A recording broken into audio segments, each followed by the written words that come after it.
21 horses died while racing or in training at California's Santa Anita racetrack. After a public outcry, the track shut down. Why did the horses die? And what happens to horse racing? That's next on the PETA Podcast.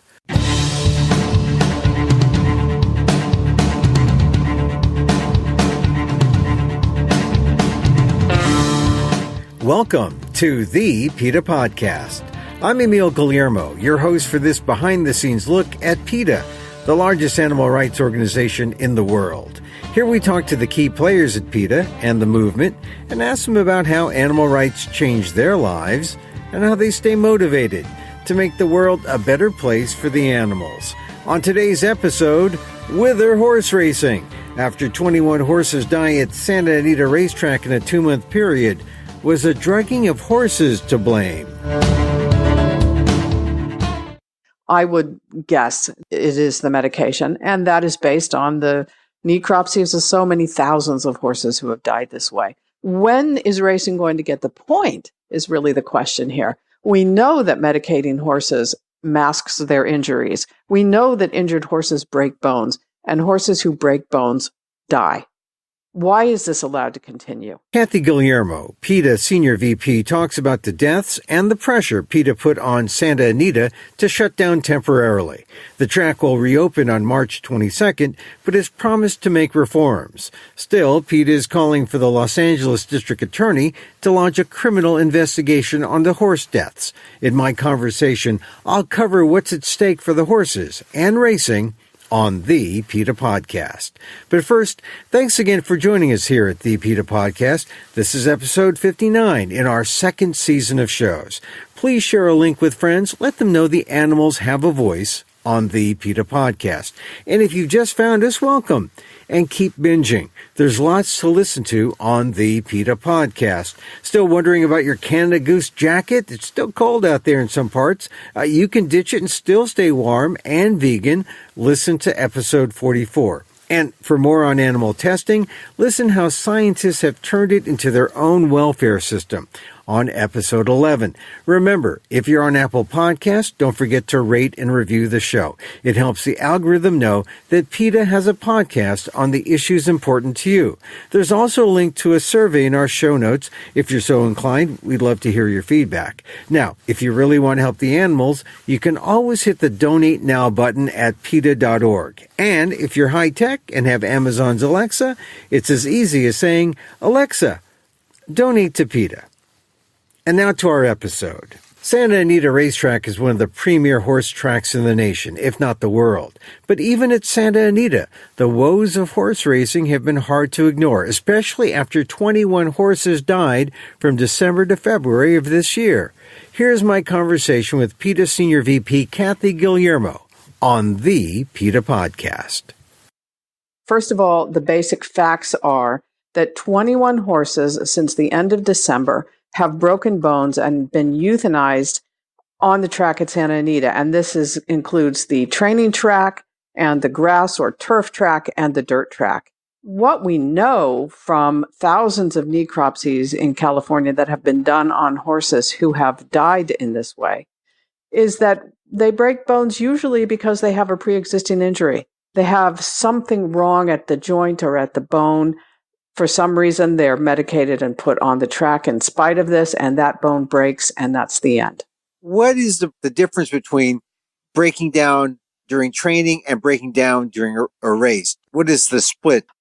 Unfortunately, there doesn't seem to be much difference at all. What we know about racing is that whether the horses are training or whether they're on the track, they're subjected to a whole variety of medications. They get anti-inflammatory drugs to deal with swelling. They get painkillers and sedatives and other things to hype them up and other things to calm them down. And this is just the routine method of dealing with horses who race today. And this is the unfortunate part. I think the difference between the training and the racing is that the training is not so clearly observed. The horses are not checked before they get out onto the training track. It's been wet in Southern California during this period. And a lot of people pointed to the track and said, oh, it's the track. But it's not the track being wet or the track being a dirt surface, is it?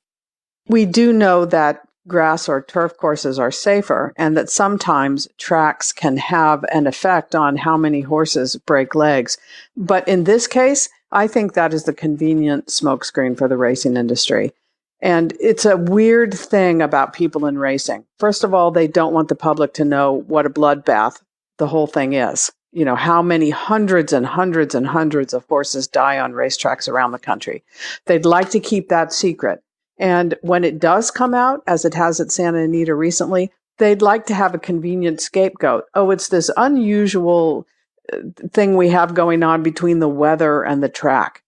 I don't think that the evidence points to the track being the cause. Sometimes a track can have an effect. Sometimes a lot of things can play a part in it. But what we do know is what I was just referring to, that 90% of these horses break down because they have an injury. And they were medicated and they were made to get out there and run in spite of the fact that they're injured. So when horses run when they're injured and they're given some kind of medication or a drug that maybe makes the horses feel better and they do run, what happens to the injury? Does it make the injury worse and then they break down, or do the horses feel like suddenly they're like superheroes and can run, and then that's when the breakdown occurs? I think it's a combination of those things. And we can compare this to humans who are athletes. And by the way, I might just throw in here that if we had 21 dead basketball players in the last 2 months, there would be an outpouring of anger that the whole sport would just stop dead in its tracks. And we've seen a little bit of that with the horses in this case. But I do think that when you look at a human athlete, you know that when somebody runs a marathon or a half marathon, or for some of us, even a 5K, they're going to feel pretty sore after that. And there is micro damage that is done to the bones and to the joints. And that takes time to heal.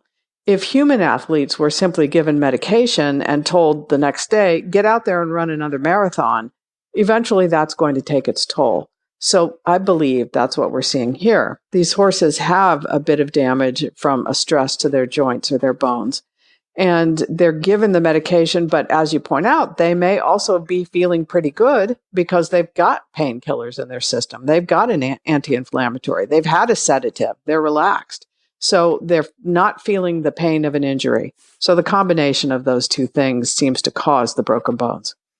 21 dead horses over the last 3 weeks. We had the rain. The period before that, did we have the same kind of results? Or, I'm just wondering if there isn't another explanation. Because are horses dying all the time in the track at this rate? Why the acceleration of the rate? This is why we have asked the district attorney to step in.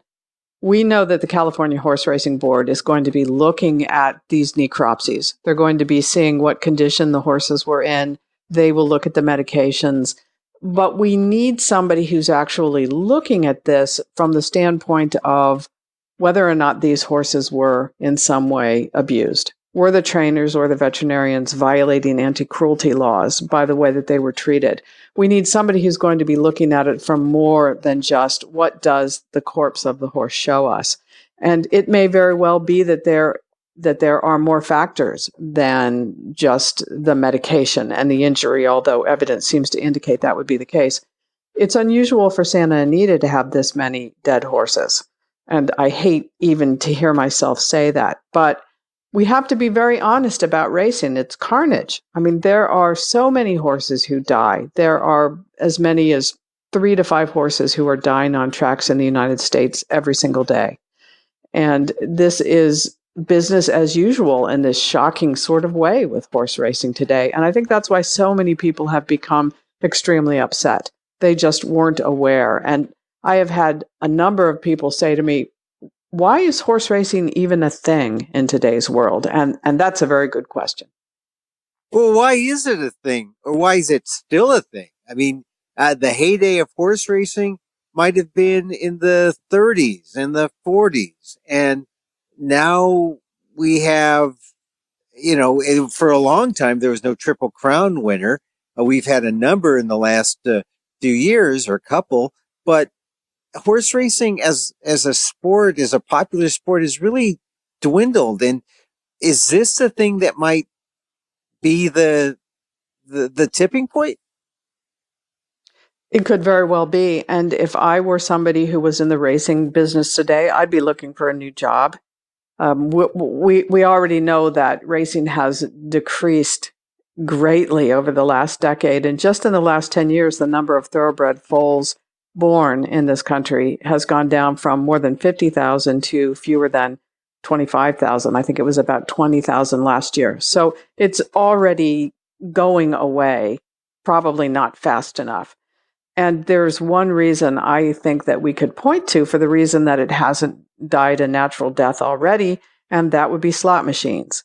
The subsidies that tracks get, not in California as it happens, but in much of the rest of the country, the subsidies that tracks get from putting slot machines at the racetrack and bringing in gamblers who don't necessarily care at all about thoroughbred racing, but do want to play the slot machines, the racetracks get a portion of that profit. And that has been an artificial prop to the industry for the last probably 20 years. So it does happen in states like West Virginia and I believe in Pennsylvania.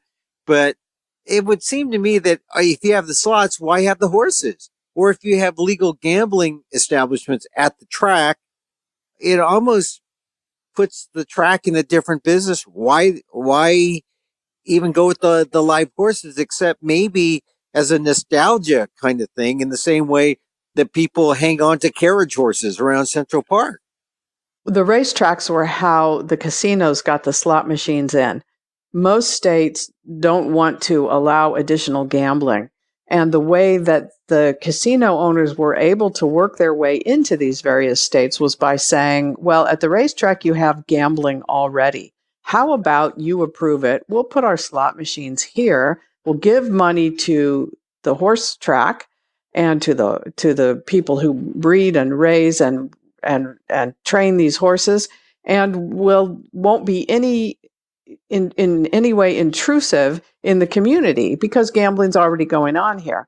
And the horse people came on board with this because it was a way for them to get what they considered much needed money. And that's how the slot machines got in there. I think the casinos, many of them might very well be happy to see the end of horse racing. Most of the public would be happy to see the end of horse racing. I would be happy to see the end of horse racing. But right now, the slot machines need the racetracks in many cases so that they can legally bring the bettors in to play the slots. So it's strange that the slot money in some of these states keeps racing going, but in California, that can't happen, right? You can't have casinos in the racing establishments, right? California has different subsidies. California provides subsidies for people who breed horses. And so there is a bit of a state payout in that way. But I think what we have also seen in California is a reduction in the number of tracks. And possibly the reason for that is that they don't get as much in the way of subsidies as other places do. All right, Santa Anita, I bring up California law and the way California does things because Santa Anita is in California.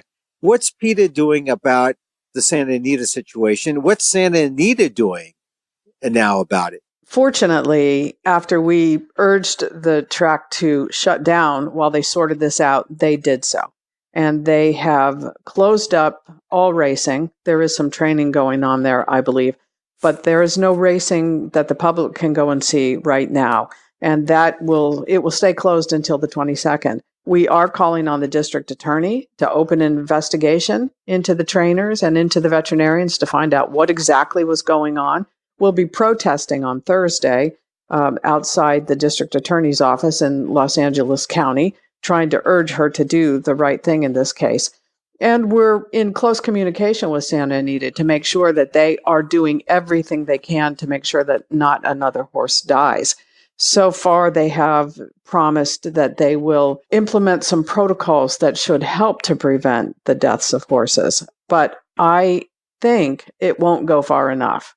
And the public, like PETA, is asking, why is this allowed at all? Why are you allowed to improve things rather than just end things? And ultimately, that's the question that we'll be asking. And what about the state? What can the state do? You talked about the DA looking into it, but what is the responsibility of the state board and maybe even the governor's office to move in and make some corrective act?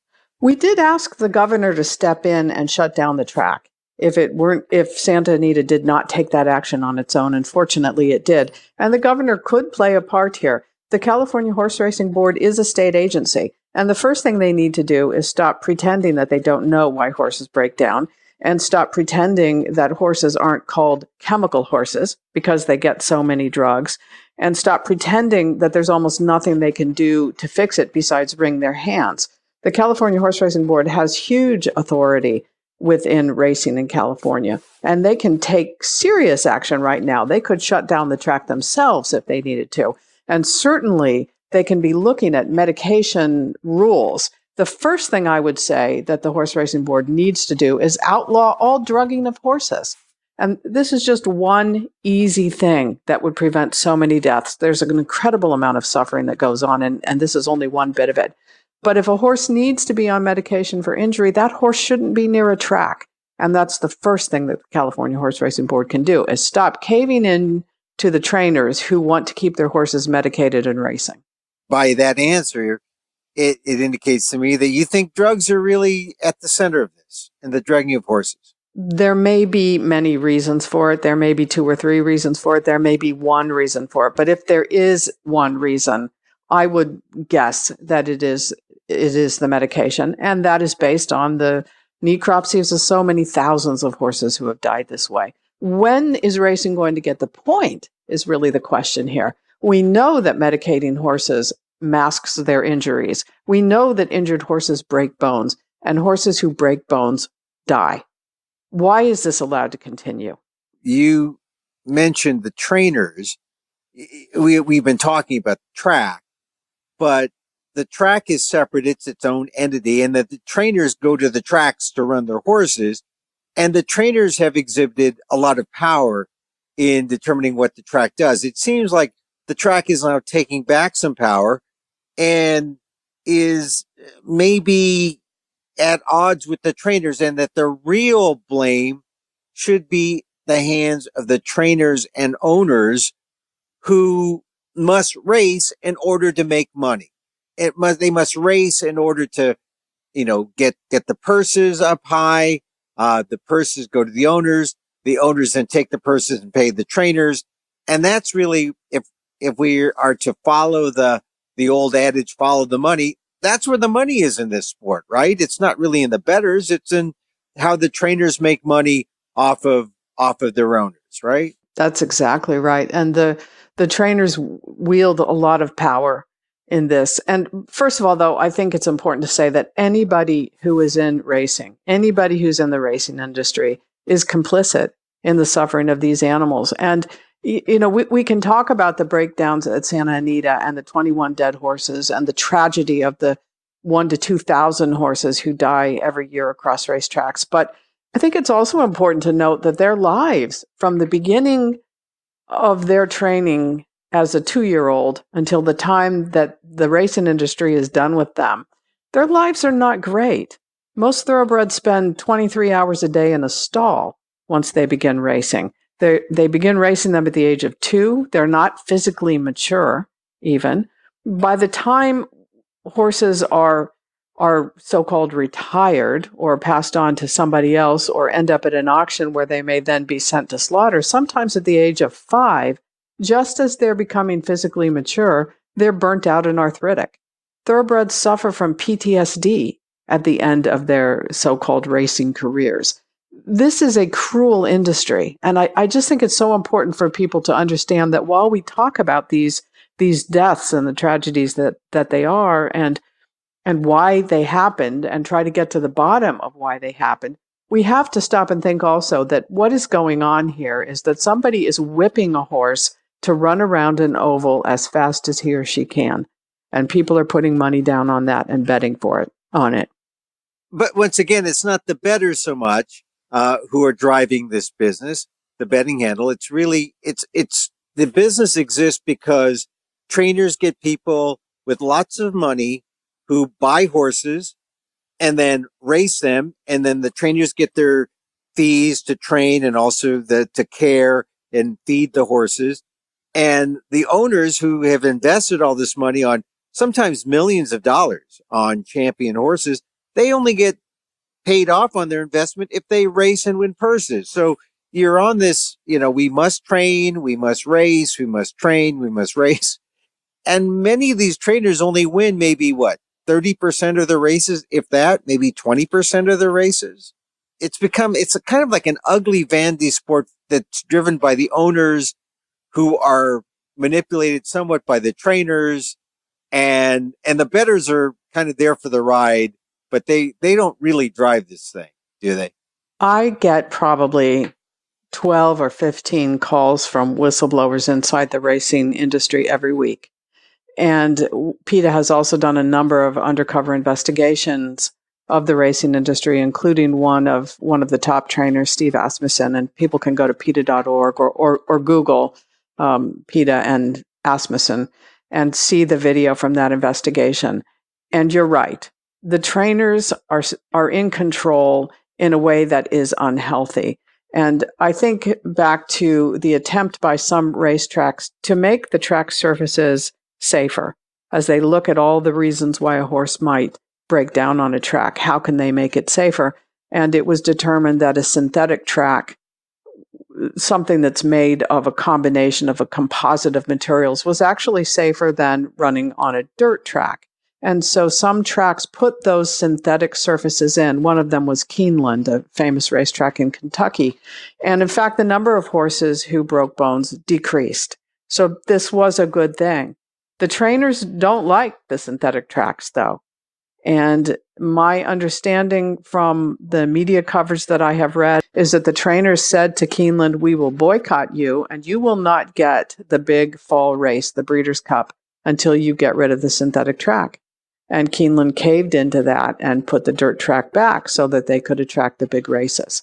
Now, I hear all the time how much trainers care about their horses.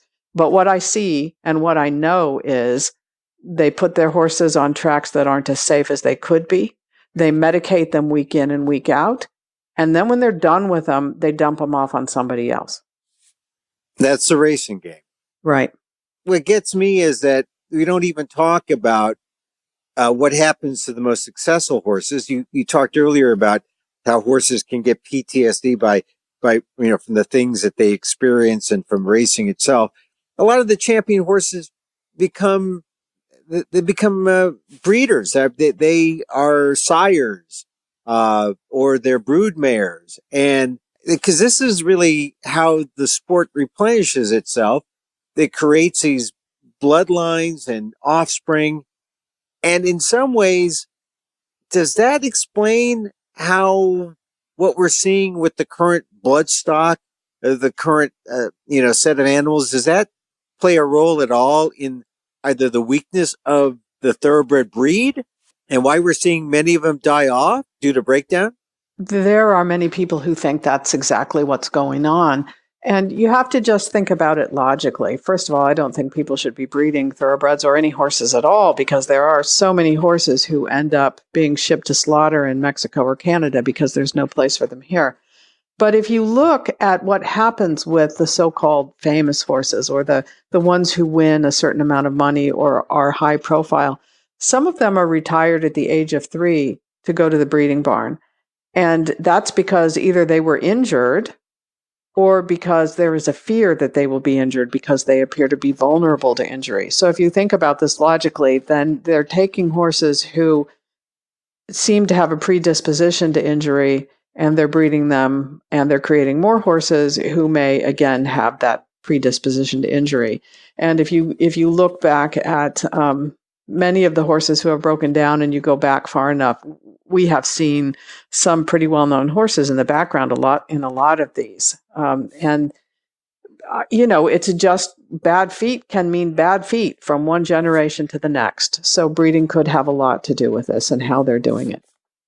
What gets me also is that Santa Anita and the whole Los Angeles area has been seen as one of the premier places for racing in this country for a long, long time, right? Santa Anita is billed as the great race place. And yet we see all the signs that show that there's something wrong with racing. And we saw it with the small fields, instead of like full fields of say 10 or 12 horses. We see fields of maybe 5 or 6 horses running. We don't see enough well animals running, or at least the ones who are running, we don't even know if they're well. By the breakdowns, it's maybe a sign that they're not well. And then we see, in fact, 21 dead horses over these, this small period since December.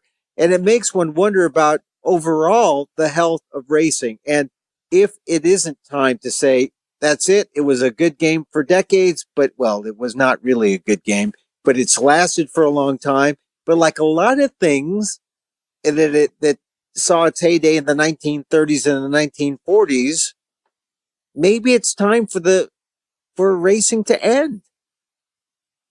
I think that's inevitable. I think that is going to happen. And we need to do as much as we can while it goes out or while we bring about its end to make sure that the horses aren't suffering any more than the racing insists that they suffer. It's funny you say Santa Anita is considered one of the premier tracks, and Del Mar in San Diego and Saratoga in New York, and yet we have these deaths. And it's true. If dozens of horses are dying at so-called premier tracks, what the heck is going on? And then you look at someplace like Arizona, where the tracks are, they're much smaller. There's not the big names and the more famous horses racing there. And there were 50 deaths at Arizona racetracks last year. And one of the things that I noticed as I was reviewing the information on these tracks is that there are not even veterinary examinations of the horses before they race. What seems to separate a so-called premier track from a more bush league track is something as basic as, is there a veterinarian who is looking at the horse before he gets on the track to risk his life so that somebody can make a little profit? Yeah, I mean, you mentioned bush league tracks. I mean, the idea that if this goes on at the top, at the most major league track, right, Santa Anita, boy, you got to imagine, what are the horses like? How are they treated in all these other tracks, not just Arizona, but in places like Texas, Oklahoma, in Arkansas, even in Kentucky, right, where the horse is revered, places like Illinois, Pennsylvania. You've got to wonder, Delaware, right? You got to wonder, what is it like for horses in these other non-premier, non-primetime tracks? And if Santa Anita, the top of the heap, can't get it together, oh boy, it must not be that great in other places. It's a good point. And, you look at the so-called top, the so-called elite, and you see what happens at these tracks and to the particular horses. We did an investigation of a slaughterhouse in Japan. The United States offloads, or I should say, sells a number of breeding horses to Japan, and some quite famous horses have gone there. And it was discovered that a very famous horse called Ferdinand ended up in a slaughterhouse in Japan after his so-called breeding career had ended. And it was somewhat shocking in the United States. But in the meantime, nobody was talking about the other famous horse, Charismatic, who had been sold to a breeding barn in Japan. And we went over there, and we were actually able to get inside the Japanese slaughterhouse, which is not an easy thing to do, and capture footage of a former racehorse being slaughtered and cut up and prepared to be sold for meat for human consumption. And we released this video, and fortunately, the horses that we profiled were brought back to the United States. So that was a happy ending for those. But the point about this is that at the very top, it's rotten. So if it's at the very top of racing, it's rotten, you can just imagine what it's like at some little track in Louisiana. So if, you go after the trainers here at Santa Anita, if the track says, look, this is how it's going to be, and they don't let the trainers dictate to the track how it's going to be, and if it's the trainers and the owners who, with their money, who are really running this, they could just take their horses and take their money and go to other tracks in other states. And that would be not so great for Santa Anita necessarily, but it would end racing in California, essentially, huh? It would. And I think at this point, the trainers are a little worried. Although I do remember 2014 when we released our investigation of Steve Asmussen, and trainers and people in racing were then so worried that they actually were able to introduce federal legislation that would have mandated better control of the drugs. That bill hasn't passed. And here we are again 5 years later, and they're showing the same sort of panic. And they should be panicked because people, there's so much else in life to do. You don't have to go to a racetrack. There are so many options for what we can do for entertainment. And that's pretty much what the public is saying. So if the trainers decide they simply want to go elsewhere, they're going to find the same situation anyplace else. Now, who would miss it besides the owners and trainers if horse racing were to go away? I mean, if the audience for racing is dwindling, the handle at the track in terms of betting is higher, but maybe it's because the older folks who are into the racing game bet more money. But who would really miss racing if it were to go away? I think there's a small subset of fans of racing who would probably miss it. But I'll tell you what, those fans aren't very happy about this situation either. We've been working with one bettor from the Midwest who bets on, and in today's world, you can be in Illinois and you can bet on races in New York and California and other places through simulcast racing and betting and online betting. And he had placed a first, second, and third in a harness race, which is a little bit different from the thoroughbred racing we're talking about. These are the horses who have sulkies or little carts behind them, and they trot or pace. And he found that the horses who he had picked to win first, second, and third actually came in second, third, and fourth, and an unlikely horse won. So he was puzzled by that until it came out later that horse had been given an illegal substance called EPO.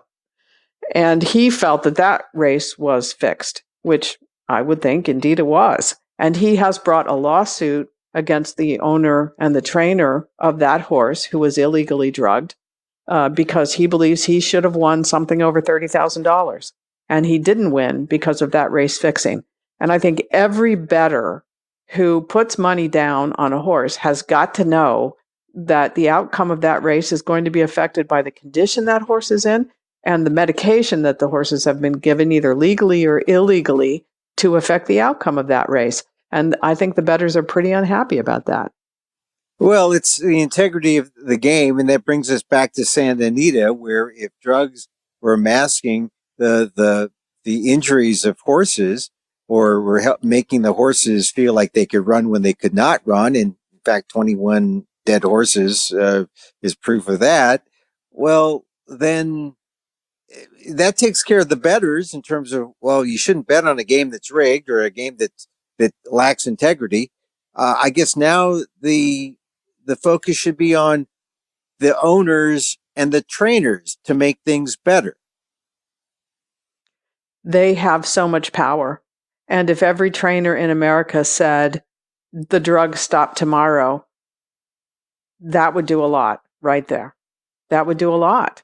And there are some trainers who want the medications to be shelved and to get the dozens of veterinarians who are now on the track off helping some other animals instead of injecting sedatives and painkillers into the horses on that track. But the trainers who want this to happen aren't willing to give up the medications they're using because they believe that the trainers using the medications have an edge. So they all need to get on the same page, and they all need to do the right thing. So what is PETA doing in terms of your protesting this week in Los Angeles? That's right. We'll be at the district attorney's office in Los Angeles. And again, we're pressing for a criminal investigation because this goes beyond whether or not somebody violated a horse racing rule that may have a $200 fine. This is criminal. This is 21 bodies of horses in 2 months. And something went seriously wrong, and we want a criminal investigation.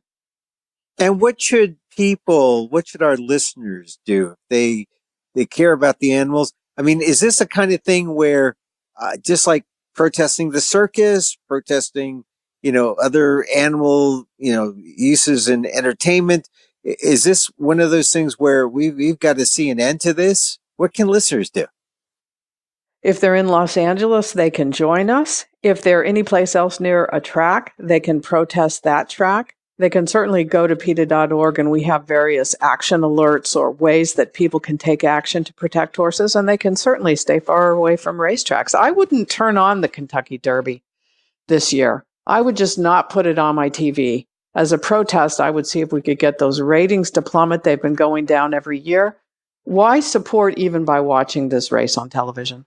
I mean, really, the onus is also on the people. If the public doesn't bet, if the public doesn't go there to encourage the sport, then it will die a natural death in the same way that we see other things that have become outdated by technology or just by the way we do things. I mean, one good example is the daily newspaper, not what it was like back in the 30s or 40s. And we get our news fix in other ways. People want to gamble. There's other ways to gamble. You don't have to beat a horse. It seems to me that maybe it's getting to the point where horse racing is more nostalgic than necessary.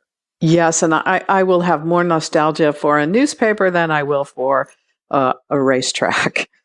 I'd have to agree there. How about as far as one last thing? Because I know that, you have a love for horses that goes back to when you were a kid and used to show horses. People in racing, they love their horses too. How do people who love horses deal with this? And how do they come to the real conclusion that just like we saw the end to the circus, maybe it's time to see the end of racing? People who love their horses don't beat them. People who love their horses don't medicate them and make them run when they shouldn't be. People who love their horses don't keep them in barns or in stalls for 23 and a half hours a day. People who love their horses don't offload them at the first cheap claiming race that comes up. People who love their horses don't send them to auctions where they then end up in slaughter. So as many times as I've heard the racing industry and people in the industry say, we love our horses, I'm not believing it. I do love horses, and I did have horses and a good deal of time spent with horses when I was younger. I wouldn't ride now. That's just not something I would ever do. I spent time at racetracks until I understood that there was so much cruelty behind racing. People who love their horses don't abuse them, and I think it's that simple.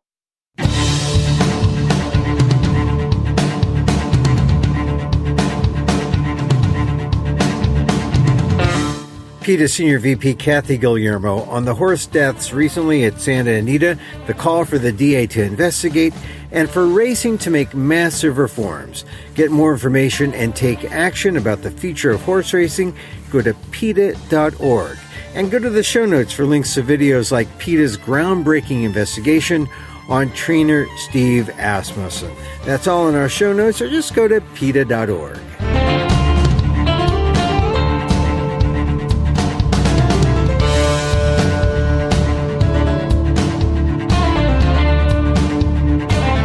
And that's our program. Incidentally, if you're a regular listener to our show, you know Kathy Guillermo is my wife. You can find me on Twitter at Emil or on amok.com. Once again, thank you for listening. Check out all our episodes on Apple Podcasts or wherever you podcast and catch those pods. You can also rate and review the show on Apple Podcasts. Remember, it helps get the word out about the issues you care about. And don't forget, you can help the animals and PETA, especially if you have Amazon's Alexa. Just say, Alexa, donate to PETA.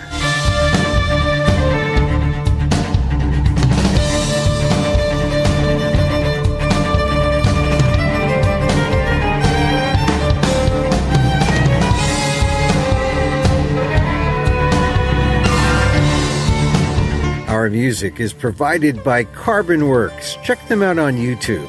Thanks for listening. Join us again next time for more insight into animal rights and the fight for a cruelty-free world on the PETA Podcast. I'm Emil Guillermo.